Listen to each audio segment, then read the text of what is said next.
دکتر 3 شب درست نخوابیدم. تا پلکام سنگین میشه تصویر اون جوونی که اعدام کردن میاد جلو چشمم. دوباره گوشی رو برمیدارم ببینم نفر بعدی کیه. حس میکنم اگه یه لحظه نگاهم رو از رو صفحه بردارم بهشون خیانت کردم.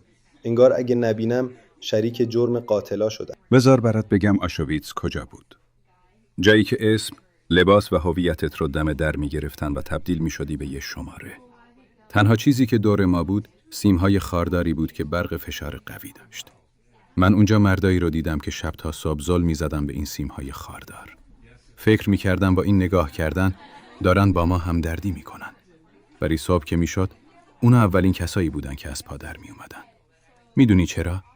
چون کل انرژی روانیشون رو گذاشته بودن پای تماشا کردن وحشت، نه زندمون. ولی ما که تو آشویتس نیستیم. ما تو خونه هامون نشستیم و داریم روانی میشیم.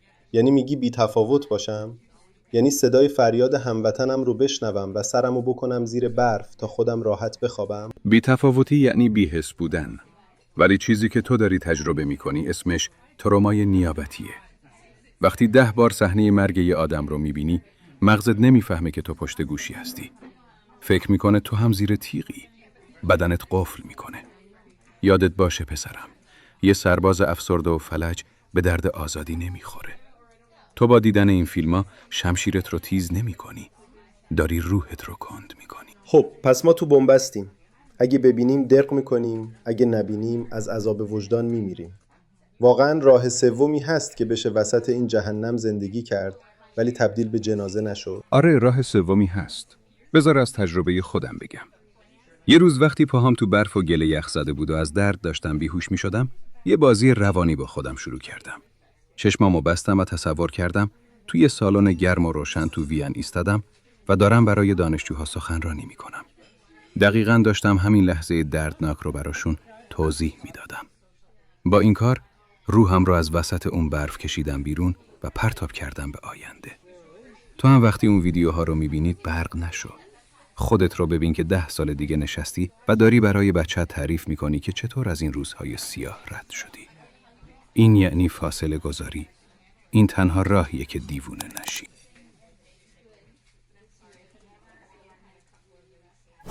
دکتر حرفای قشنگ میزنی ولی شکم با معنا سیر نمیشه. میدونی به ما چی میگن؟ نسل سوخته. بچگی من با صدای آژیر قرمز و موشک بارون گذشت. جوونی هم تو صف کپون و گزینش سوخت. حالا هم که پیر شدم گیر تحریم و تورمم. من 50 سالمه. 30 سال دویدم ولی الان حقوق بازنشستگیم پول 1 کیلو گوشتم نمیشه. من هر شب با خجالت تو چشم بچه‌هام نگاه میکنم که هیچ آینده‌ای براشون نساختم. فقر دردناکه، میدونم. ولی چیزی که کمر یه مرد رو میشکنه سفره خالی نیست. این حس لعنتیه که تلاش‌های من دیگه هیچ فایده‌ای نداره. حس این که فرمون زندگیت دست خودت نیست. دقیقاً همینه دکتر. ولی درد ما فقط نون نیست. ما شدیم مهره‌های شطرنجی که حتی نمیدونیم کی داره بازیمون میده. صبح که بیدار میشیم قبل از اینکه صورتمون رو بشوریم باید قیمت دلار رو چک کنیم ببینیم چقدر فقیرتر شدیم. از اینکه چی بپوشیم تا اینکه چه سایتی رو بتونیم باز کنیم همه چی رو یکی دیگه تصمیم میگیره.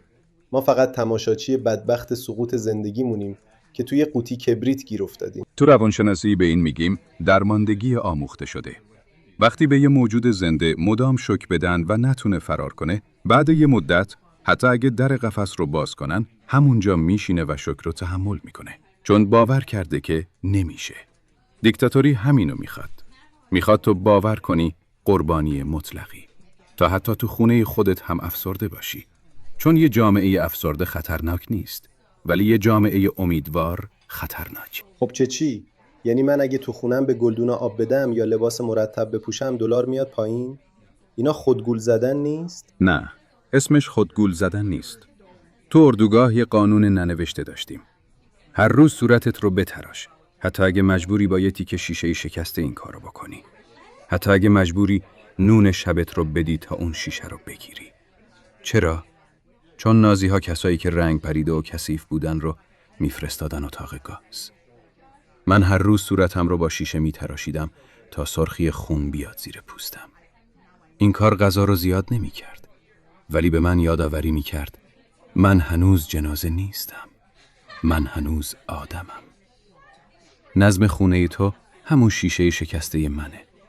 وقتی مرتب باشی یعنی هنوز تسلیم مرگ نشدی.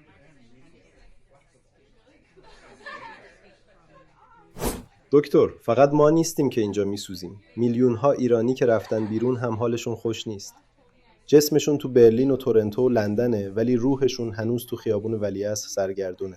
با هر کی حرف میزنم صداش میلرزه. همش خودشون رو سرزنش میکنه که چرا فرار کردن و ما رو تنها گذاشتن. این حس یه اسم علمی داره، سندروم بازمانده. حسی که مثل خوره روح رو میخوره و میگه چرا من زندم وقتی بقیه مردن؟ یا چرا من جای گرم خوابیدم وقتی هموطنم تو سرما است؟ این درد اگه درمان نشه تبدیل به خشم جابجا شده میشه. یعنی چون زورشون به اون دیکتاتور اصلی نمیرسه برمیگردن و پاچه همدیگر رو میگیرن تا اون انرژی منفی رو تخلیه کنن. دقیقاً همینطور شده. خیلیاشون اونجا به جای زندگی کردن تو توییتر و اینستاگرام میپرن به هم. یا جوری زندگی میکنن انگار حق ندارن حتی یه لبخند بزنن. انگار میخوان خودشون رو تنبیه کنن. نکته ترسناک ماجرا همینجاست. قصه خوردن الکی هیچ کمکی به آزادی نمیکنه. یه ایرانی تو اروپا که خودش رو با افسردگی فلج کرده، عملاً یه سرباز سالم رو از ارتش آزادی کم کرده. عذاب وجدان مثل سوخت میمونه. اگه درست استفاده بشه، موتور رو روشن میکنه. ولی اگه همینجوری ولش کنی، گند میزنه به همه چی. پس چیکار کنن؟ یعنی میگی برن پی عشق و حالشون و یادشون بره اینجا چه بلایی سر ما میاد؟ این که خیانته. نگفتم فراموش کنن. میگم این انرژی رو هدر ندن. بهشون بگو گناه رو تبدیل کنین به مسئولیت. گریه کردن شما تو برلین قفل در زندان اوین رو باز نمیکنه. به جای اینکه موقع غذا خوردن بغض کنی، پول اون غذا رو بفرست برای درمان چشمانه فرد آسیب دیده. صدای مادری باش که اینجا صداش به جایی نمیرسه. شرمندگی یعنی توقف، ولی مسئولیت یعنی حرکت.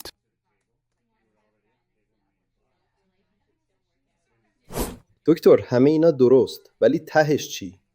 ما نسلی بودیم که جوونیمون رو باختیم به سیاست. ما سوختیم تا بقیه گرم بشن. الان تنها چیزی که برامون مونده حسرته. قبول داری ما باختیم؟ تو تاریخ کلمه‌ای به نام بازنده برای کسایی که راه رو باز کردن وجود نداره. شما قربانی نبودید. شما ضربه‌گیر بودید. اگه نسل شما تنش رو به سر نیزه ها نمیزد، نسل امروز هیچ وقت به این بیداری و شجاعت نمیرسید. بذار مثال آلمان بعد از جنگ رو برات بزنم. سال 1945 آلمان تلی از خاکستر بود. نسلی که اونجا موند که بهشون میگفتن زنان آوار بردار، کارشون فقط این بود که صبح تا شب با دست خالی آجرای شکسته رو جابجا کنن تا خیابونا باز بشه. اونا نه بنز سوار شدن، نه رفاه امروز آلمان رو دیدن. اونا با دستای زخمی و لباسای خاک گرفته پیر شدن و مردن. اما اگه اونا اون آوارها رو کنار نمی زدن، مهندسای نسل بعد نمیتونستن روی اون زمین صاف این کشور مدرن رو بسازن. شما اون نسل آوار بردارید. شما آوار استبداد و ترس رو جابجا کردید. شاید خودتون ساختمون قشنگ آزادی رو نبینید، ولی شما زمینش رو صاف کردید. و این یعنی شما معماران پنهان این آینده. پس نقش ما فقط جاده صاف کن بود؟ ما خودمون هم آرزو داشتیم. ما هم دلمون زندگی معمولی میخواست، نه اینکه قهرمان تراژدی باشیم. روانشناسی یه اصل عجیب داره. زغالسنگ فقط وقتی تبدیل به الماس میشه که زیر فشار وحشتناک باشه. آدما هم بعد از فاجعه های بزرگ دچار رشد پس از سانحه میشن. شاید شما زندگی معمولی نکردین، اما شما اولین نسلی شدین که فهمید ناجی تو آسمونا نیست، ناجی تو آینه است. این آگاهی گرونترین الماس تاریخه که شما با خون دل خریدین و گذاشتین تو جیب بچه هاتون. پس نگو باختیم، بگو ساختیم. حرفات قشنگه دکتر، ولی در عمل چی کار کنیم؟ ما خسته ایم، تیکه تیکه ایم. دیگه زوری تو پامون نمونده که بلند شیم. آخرین مأموریت شما وصل شدنه. دیکتاتورها عاشق آدمای تنهان، چون شکستن چوب‌های جداگانه راحته. از انزوا بیاین بیرون، دور هم جمشین و حرف بزنین. نه برای نالیدن، برای معنا ساختن.